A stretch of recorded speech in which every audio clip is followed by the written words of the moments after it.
know that just this is a bit of a sidebar, but not really. Yeah. So there's a Dutch primatologist, Frans de Waal, who's a brilliant primatologist, and along with Richard Wrangham, those are probably the two top primatologists in the world. And Wrangham has been studying chimpanzee behavior for decades at the Arnhem Zoo and also in the wild. And there's this idea. I had a graduate student once who's now a business colleague of mine, very smart guy, doesn't say much, but when he says something, he's thought about it for like 10 years. And he thinks all the way to the bottom because he's also an engineer. And he told me once that I should stop using the term dominance hierarchy. And it took me quite aback because I understand and believe that social animals organize themselves into hierarchical structures, and I'd never really considered the implications of the term dominance hierarchy. And he said, there's a Marxist element to that terminology that you're not taking into account. And I said, well, what do you mean? He said, well, it's predicated on the idea that the fundamental process that arranges the hierarchies of social order is the expression of power. And I thought, oh my God, that's true. And I thought really that strain of Marxism had invaded biology to such a degree that became an axiomatic presumption. It was really shocking to me. And then I started talking about hierarchies of competence and more recently of hierarchies of voluntary play. Now, de Waal, and this isn't just an arbitrary reconfiguring of my thought.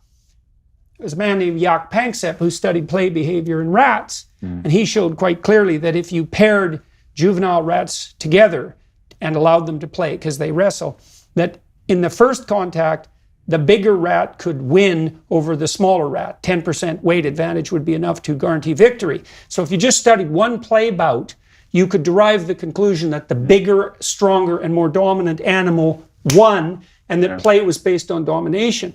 But he paired them together repeatedly, and this is key to the issue of reciprocity.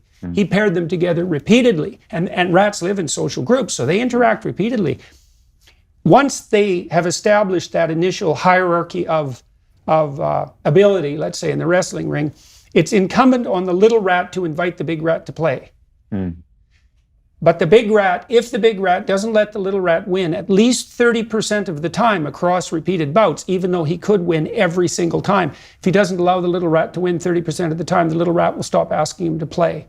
That's a stunningly brilliant observation. And then de Waal has shown, you have this notion of the alpha chimp, right? And everybody has kind of a caricature in their mind of the alpha chimp. It's like chest bumping, playground bully thug, rises to the top, has preferential sexual access, and thus is more reproductively fit. And de Waal has taken that idea completely apart. It's simply not true. The first thing he's demonstrated, or one of the things he's demonstrated, is that some chimps do rise to positions of sexual predominance and social authority through the use of physical intimidation. But they tend to have short-lived rules. Their troops tend to be very fractious and emotionally unstable and rife with conflict. And they tend to meet a very sudden and violent end. Because if they ever weaken, then two of the chimps that they've intimidated will band together and tear them into pieces. And he's documented that quite continually.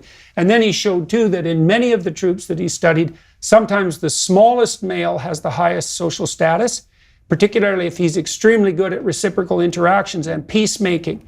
And he showed that the stable alphas are the most reciprocal animals in the troop, male or female, and that they cultivate reciprocal social relationships and mutual grooming constantly and track their friendship networks and are extremely reciprocal. And so de Waal has shown, like Panksepp did, that the true basis of stable social organization is reciprocity, fundamentally. And consent as well. It's voluntary. Yeah, exactly. And that, voluntary reciprocity. And this, if we go back to sports, that's the voluntary investment of your life in a discipline. It's voluntary. You want to do it, and because you think you can get something out of it. But the consent bit is an interesting one, because we live in an era of revelation, in my view. Things have happened where suddenly, we've opened a world for those who want to see that the idea that we were living in in a system where consent needed to be sought actually has been dismantled.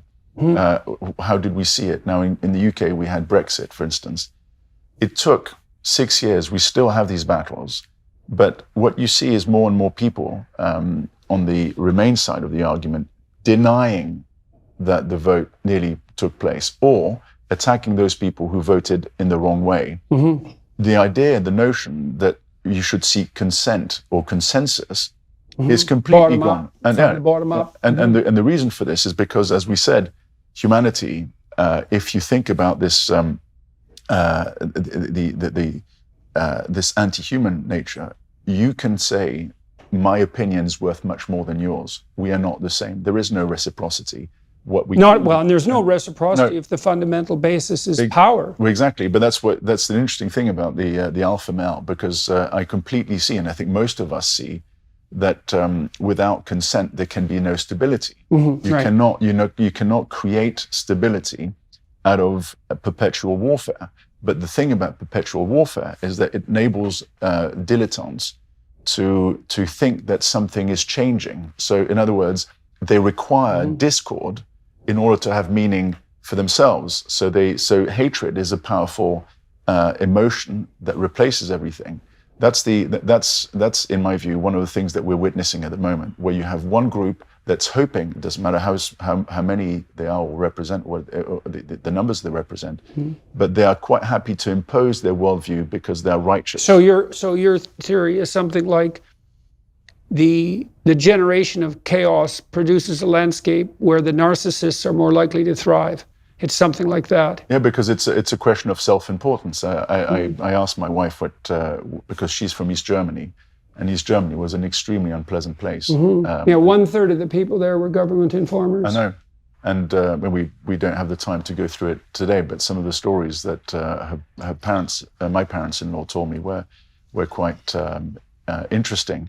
But the point, what she said is, I just want stability. In other words, I don't want perpetual revolution. I want stability. And if you think about societies, most people, and most of us here, want stability. And yet what we keep being sold is change. Change is the only constant. You need to go for change. You have politicians. And the faster the better. Yeah, exactly. Especially in the face of an emergency. Well, exactly. And so what does that lead to? It leads to a confusion. It can only lead to confusion if the one thing that you go for is change, and if you completely disregard stability. Stability, whether it's in society or in the family, within the family setup, is it's the thing on which you build everything else. Without it's even the thing within which, there are two fundamental personality traits. So there's 5 dimensions, but they clump. And one clump is stability, and the other clump is plasticity. And people who are higher in plasticity tend to be the entrepreneurs and the artists and the entertainers. And so they are agents of transformation. But both of those personality elements working in tandem are necessary for, let's call it, the most stable solution to emerge across the longest span of time. And so you have the proper elements of ordered stability with an interleaving of necessary transformation as the environment transforms. And your dreams sort of do this. So imagine that during the day, when you're conscious and awake, the parts of your brain that are responsible for that operation are imposing a stable order on the world despite its aberrations, because of course you don't know everything, so you don't map everything accurately. There's another part of your brain that sort of keeps track of the things that don't fit in, and then when you go to sleep at night, you become more plastic, and your brain starts to try to make order and sense out of the things that don't fit in, and the monstrosity of your dreams and the, what would you call it,